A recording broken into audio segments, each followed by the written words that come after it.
Hello everyone, this is Shivangi. Welcome to Shiv classes. इस video में हम डिस्कस करने वाले हैं इंडस्ट्रियल बैकवर्डनेस के क्या कारण थे इंडिया के अंदर। तो चलिए स्टार्ट करते हैं। तो सबसे पहला कारण था कि जो कैपिटल फॉर्मेशन था, पूंजी निर्माण जिसे हम बोलते हैं, वो उसका जो रेट था वो बहुत ही ज़्यादा बेकार था, poor rate of capital formation. तो इसे एक मेजर कांस्टेंट माना जाता है किसका, कि जो इंडस्ट्रियल रेट था जो इंडिया का, उसका जो ग्रोथ रेट था वो स्लो था, क्योंकि पूंजी निर्माण, इन्वेस्टमेंट थी ही नहीं। ठीक है, इन्वेस्टमेंट होगी तभी क्या होगा, पूंजी निर्माण होगा। तो ये सबसे पहला कारण था। दूसरा था लैक ऑफ क्रेडिट फैसिलिटी।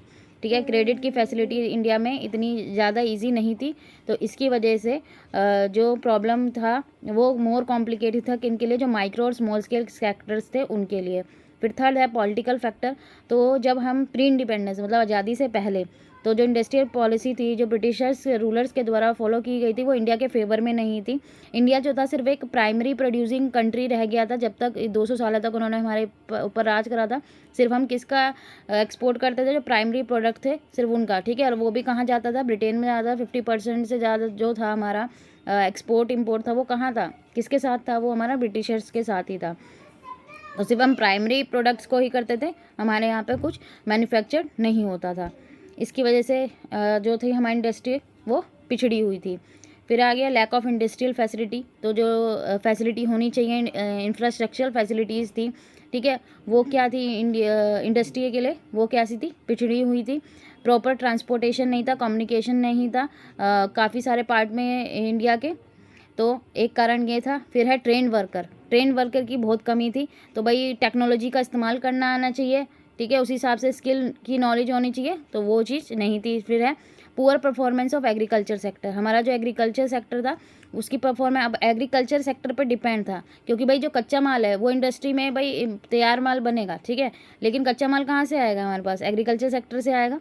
तो जो इंडस्ट्रियल डेवलपमेंट थी वो डिपेंडेंट थी परफॉर्मेंस किसके ऊपर थी, एग्रीकल्चर सेक्टर के परफॉर्मेंस के ऊपर थी। तो जब एग्रीकल्चर सेक्टर, क्योंकि उस टाइम पे जब अंग्रेज थे तो हमारे हर सेक्टर का क्या गया था, बहुत शोषण किया गया था। एग्रीकल्चर का तो हद से ज़्यादा ही किया था। हम लोगों ने इंडियन इकॉनमी में पढ़ा हुआ है, ठीक है, किस तरीके से उन्होंने शोषण किया था किसानों का, तो जिससे हमारा एग्रीकल्चर बहुत इफ़ेक्ट हुआ था जिससे। तो रॉ मटेरियल जो थे गुड्स बनाने के लिए वो हमें चाहिए थे एग्रीकल्चर सेक्टर से, जो हमारे पास नहीं थे। फिर आ गया कंसंट्रेशन ऑफ वेल्थ। अब जो इंडिया में जो इंडस्ट्रियलाइजेशन थी उसका रिजल्ट क्या हुआ, भाई इंडस्ट्री आ गई थी अंग्रेज़ों के टाइम पे, लेकिन क्या था कि जो वो इकोनॉमिक पावर थी वो सिर्फ कुछ ही जो लार्ज इंडस्ट्रियल हाउसेस थे उन्हीं के हाथ में थी, क्योंकि उसमें लगाने के लिए क्या चाहिए था, काफ़ी सारा पैसा चाहिए था। ठीक है, fail to achieve the objective of planning reducing concentration of wealth and economic power. ठीक है, फिर है poor performance of public sector. तो जो हमारे जो पब्लिक सेक्टर थे, जो सार्वजनिक मतलब गवर्नमेंट के हाथ में था, उनकी परफॉर्मेंस क्या थी, पुअर थी, कोई ध्यान नहीं दिया गया था, तो जिससे उनकी जो परफॉर्मेंस थी वो पुअर थी बहुत ज़्यादा। तो एक कारण ये था। फिर लास्ट के दो कारण है रीजनल इम्बैलेंस। रीजनल इम्बैलेंस अभी मैंने आपको बताया था, अभी लास्ट वीडियो जो अपलोड की है, कि भाई अब वो रीजनल इम्बैलेंस जो है, डिस्पैरिटी भी बोलते हैं, वो किसी भी हो सकता है, विद इन स्टेट हो सकता है, या स्टेट टू स्टेट का कंपैरिजन करें तो कुछ स्टेटों में जो थी वो रेज हुई problem of imbalance in industrial development country.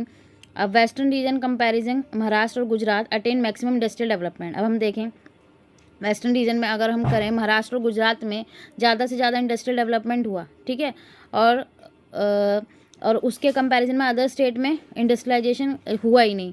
तो इससे क्या रीजनल इम्बैलेंस हो गया, कुछ में तो है, ठीक है, और कुछ में नहीं है। इंडस्ट्रियल सिकनेस, तो एक प्रॉब्लम ये भी थी कंट्री के अंदर कि बैड और इनएफिशिएंट मैनेजमेंट था। तो जो क्या था, किसका कारण था, इंडस्ट्रियल सिकनेस की वजह से। तो एक कारण ये भी था, बाकी आप रीड आउट कर सकते हैं। आई होप आपको क्लियर हो गया होगा। अगर वीडियो अच्छी लगी हो तो like it, share it and subscribe my channel. Thank you.